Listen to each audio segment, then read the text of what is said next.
Ethan Carter always believed the world was safer when seen through a father's eyes. He wasn't rich.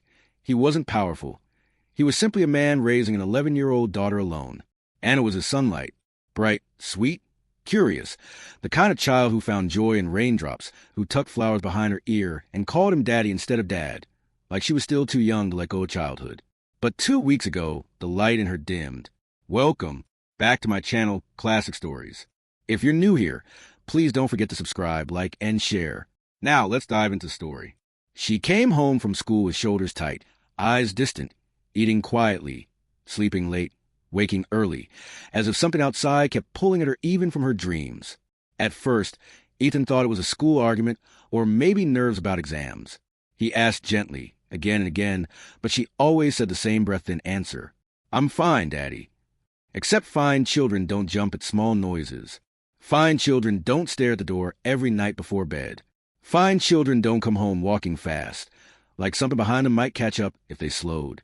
On the 14th day, Ethan noticed something else, something that froze him. When Anna entered the house, she didn't close the door immediately. She kept her hand on the knob, eyes peeking outside for a long second, as if waiting for someone to follow. And then she shut the door softly, too softly, that night, when she slept curled like a frightened kitten. Ethan sat at the dining table, heart pounding like a fist inside his chest. A father knows when something is wrong, deeply wrong. So he made a decision no parent wants to make, but one desperate fathers eventually do. The camera. He ordered a micro camera, tiny enough to hide in a hair clip. He told Anna it was cute, new, sparkly, a gift. She smiled, though the smile never reached her eyes. The next morning, she wore it to school. Ethan waited, the longest 7 hours of his life. When she returned, he hugged her longer than usual, inhaling the scent of crayons and dust, the scent of childhood slipping from his grasp. She went upstairs to change, and Ethan finally sat at his desk, opening the camera feed. He expected arguments, maybe bullying, maybe a group of kids whispering. He was wrong, terrifyingly wrong. The stranger. The footage began normally. Kids rushing to the school gate, traffic rumbling, birds cutting across cloudy skies. Then at the 15-minute mark, he appeared. A man, tall dark coat, face half-shadowed, not walking fast, not slow, just enough to stay within 3 meters behind Anna. She didn't look back. She walked like she was used to him, like she expected him. Ethan felt his throat tighten. 4 or 5 days of footage. It was the same route, the same man, the same terrifying distance. But something else, something much worse, made Ethan's blood run cold.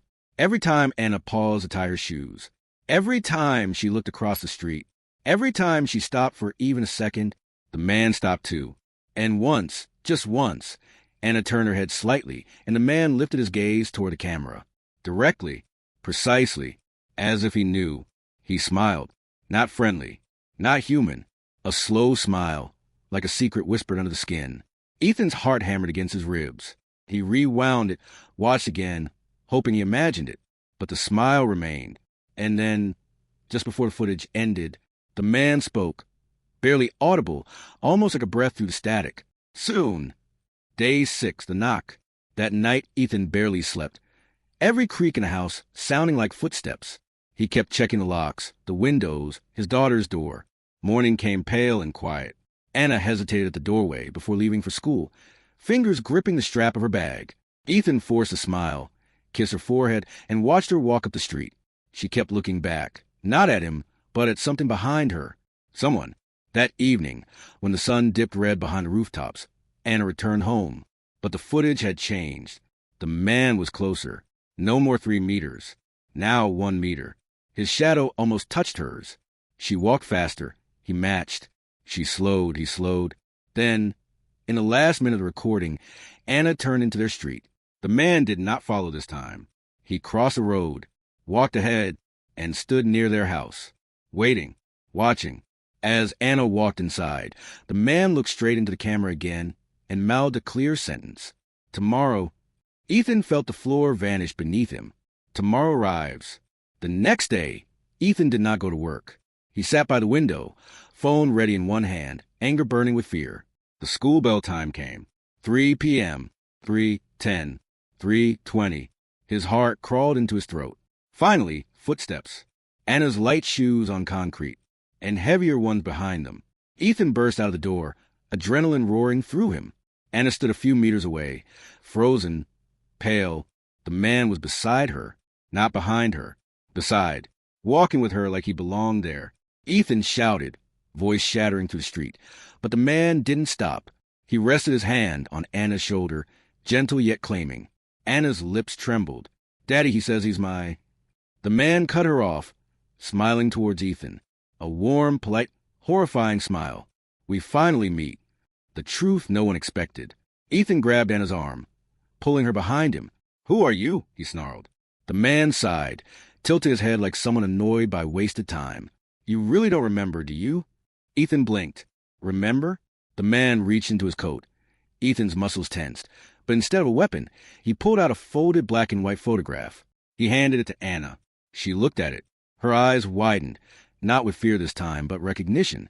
Painful recognition. And Ethan finally saw it too. Two toddlers.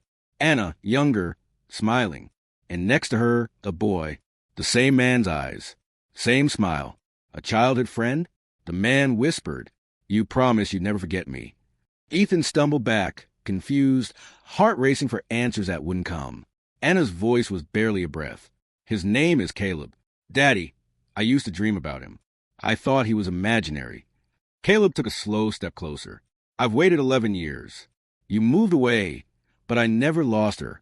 I followed her home every day to make sure nothing hurts her before I take her back." Silence swallowed the street. "Take her back?" Ethan stepped forward, voice trembling. "Back where?" Caleb's gaze sharpened, tender, possessive, inevitable. "Home." And when Ethan blinked, just for a second, Caleb was gone. The sidewalk empty. No footsteps. No shadow. Anna collapsed into her father's arms, shaking, whispering, "I told you I wasn't alone." Ethan clutched her tightly, eyes scanning the darkening street, knowing one thing with bone-deep certainty. The stranger wasn't gone. He was waiting, watching, and he had been waiting much longer than any of them understood. I hope you liked the story. For more intriguing stories, please subscribe our channel and also click on bell button.